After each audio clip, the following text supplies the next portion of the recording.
Everyone, this is Ritu और आज हम बात करने वाले हैं पुरुषों के डिस्चार्ज के बारे में। जी हाँ, ये हम सेक्सुअल क्लाइमेक्स के डिस्चार्ज के बारे में बात नहीं करने वाले हैं कि किस टाइम होना चाहिए, टाइम कितना होना चाहिए, नहीं, बल्कि आज हम नॉर्मल और एबनॉर्मल डिस्चार्ज के बारे में डिस्कस करने वाले हैं। क्योंकि दोस्तों, जब हमारी हेल्थ पे कोई भी प्रॉब्लम क्रिएट होती है तो उसका रिजल्ट भी हमें दिखता है और इससे हम पता लगा सकते हैं कि हमारे साथ कुछ चीज़ें नॉर्मल नहीं हो रही है। तो वैसे ही अगर आप सेक्सुअल डिस्चार्ज को अच्छे से ऑब्जर्व करो, इसको नोटिस करो, इसके कलर को, इसके टाइमिंग को, इसके फ्रीक्वेंसी को, कब हो रहा है कब नहीं हो रहा है, तो आप जान सकते हो कि आप प्रॉब्लम में हो कि नहीं हो, आपकी सेक्सुअल हेल्थ सही है कि नहीं। और ये जानना उन सारे पुरुषों के लिए ज़रूरी है जो कि अपने हेल्थ को, अपनी इंटीमेट हेल्थ और अपने फिजिकल हेल्थ दोनों को सही रखना चाहते हैं। So let's start the video.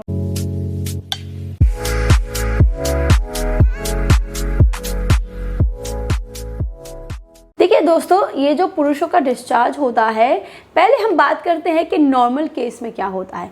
पुरुषों का जो डिस्चार्ज होता है नेचुरली और नॉर्मली, जब एक पुरुष अराउज होता है, इंटीमेट रिलेशन के लिए अपने आप को प्रिपेयर करता है, प्री डिस्चार्ज जिसको प्रिकम कहा जाता है, और इजैकुलेशन यानी कि जब क्लाइमेक्स मोमेंट आता है उस टाइम पे इजैकुलेशन होता है। ये नेचुरली नॉर्मली थिक ही होता है, वाइटी क्लाउड कलर का हो सकता है और कुछ केस में नॉर्मली थोड़ा सा हल्का वाटरी हो सकता है, डिपेंड ऑन कि फ्रीक्वेंसी कितनी है।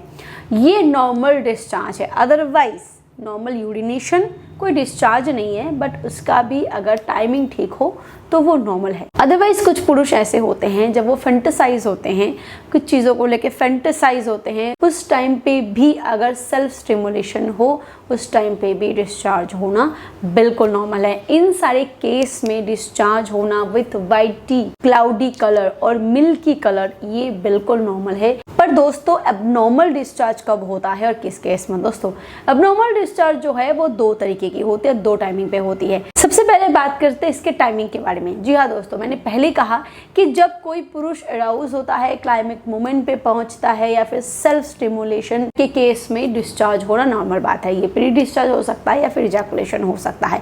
पर अगर कोई पुरुष बिल्कुल भी स्टिमुलेशन मोड में नहीं है, क्लाइमेट मोड में नहीं है, इंटीमेट रिलेशन के लिए अपने आप को प्रिपेयर नहीं कर रहा है, तब उस केस में अगर डिस्चार्ज हो और फ्रीक्वेंटली हो तो उस केस में डॉक्टर विजिट करना बहुत इंपॉर्टेंट है। कलर की अगर बात करें तो नॉर्मल कलर में milky cloudy colour, it's absolutely normal.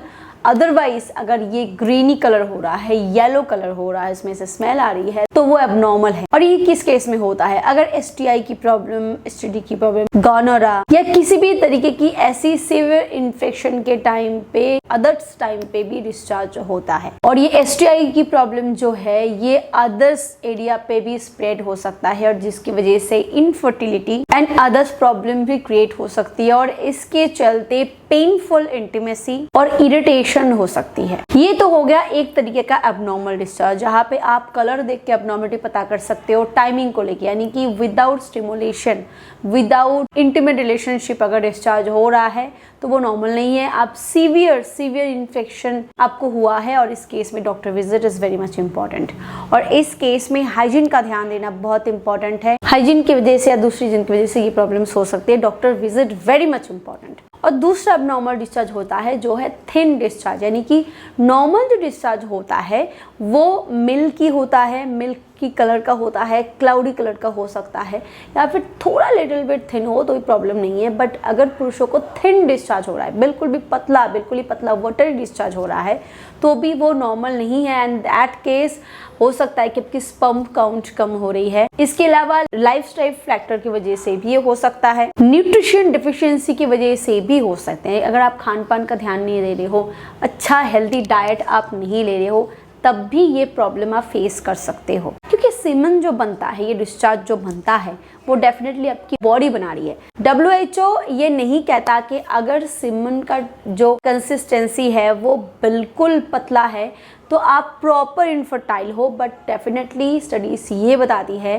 कि अगर डिस्चार्ज वाटरी है तो इनफर्टिलिटी के चांसेस बहुत ज़्यादा बढ़ जाते हैं। और ये जेनेटिक हो सकता है, हार्मोनल डिसऑर्डर की वजह से भी हो सकता है, लाइक अगर आपको डायबिटीज की प्रॉब्लम है, अदरवाइज दूसरा कोई सीरियस प्रॉब्लम है, इन्फेक्शन की वजह से हो सकता है, रेडिएशन के एक्सपोज की वजह से हो सकता है, alcohol, tobacco, excessive body weight या फिर जिंक के डेफिशिएंसी की वजह से। तो ये सारे प्रॉब्लम्स अगर आपके बॉडी में हो, कोई भी एक प्रॉब्लम हो, तो आपका जो सीमेन डिस्चार्ज है वो पतला हो सकता है और ये डिस्चार्ज नॉर्मल नहीं होता और आपको डॉक्टर विजिट की जरूरत है। पर आयुर्वेद में इन सारे प्रॉब्लम्स का इलाज है दोस्तों। वीडियो को आगे बढ़ाने से पहले मैं आपको एक प्रोडक्ट के बारे में बताना चाहूंगी।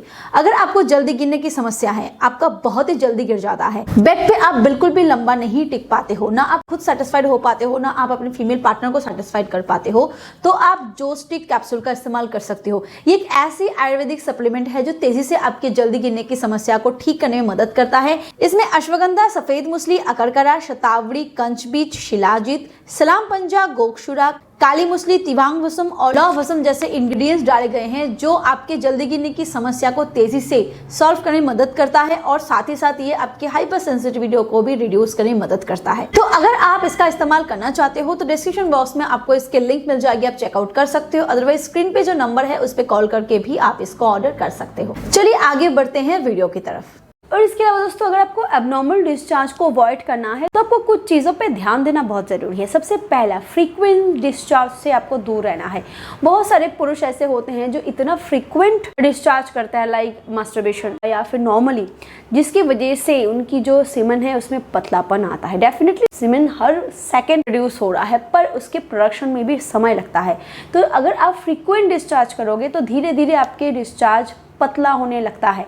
इसीलिए आप फ्रीक्वेंट डिस्चार्ज को एटलीस्ट इस टाइम पे जब ट्रीटमेंट ले रहे हो आप बंद कर दो। दूसरा जो चीज़ों पे आपको ध्यान देना बहुत ज़रूरी है वो है डाइट।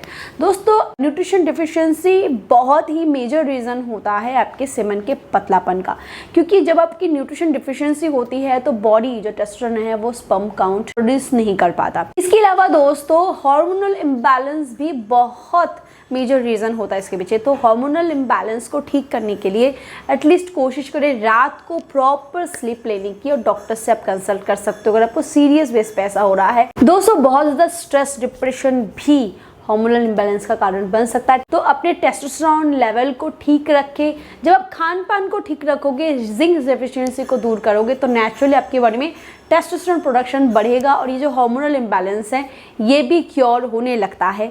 इन्फेक्शन से बचे। अगर आपको सीवियर केस में इन्फेक्शन होता है तो उस केस में भी सीमेन के प्रोडक्शन में आपको डेफिशिएंसी दिख सकती है और उस केस में भी ये पतलापन, ये एब्नॉर्मल डिस्चार्ज आप फेस कर सकते हो। और दोस्तों, टेस्टिस का जो टेम्परेचर है वो बहुत ज़्यादा बढ़ जाता है जब आप केमिकल के एक्सपोजर में रहते हो या फिर आप बहुत ज़्यादा रेडिएशन में रहते हो, जिसकी वजह से स्पर्म काउंट के प्रोडक्शन में प्रॉब्लम हो जाती है। क्योंकि टेस्टिस को हमेशा एक बॉडी के टेम्परेचर से कम टेम्परेचर में रहना होता है। तो डेली आप कोशिश करो 10 से 15 मिनट अपने टेस्टिस को पानी में डुबो के रखने की। ये बहुत ही हेल्पफुल होता है उसके टेम्परेचर को मेंटेन करने के लिए। और अंडरवेयर भी ऐसा पहनो जो बहुत ज़्यादा टाइट ना हो, क्योंकि ये भी टेस्टिस जो होता है उसके टेम्परेचर को बैलेंस करने में मदद करता है। हमेशा कॉटन फैब्रिक का इस्तेमाल करें और वही चूज़ करें जो आपके बॉडी के लिए सही हो। वीडियो पसंद आए तो इसे लाइक करें, शेयर करें, और हाँ, अगर आपको ऐसे ही इंफॉर्मेटिव वीडियोस देखना है तो चैनल को सब्सक्राइब जरूर करें। Thank you.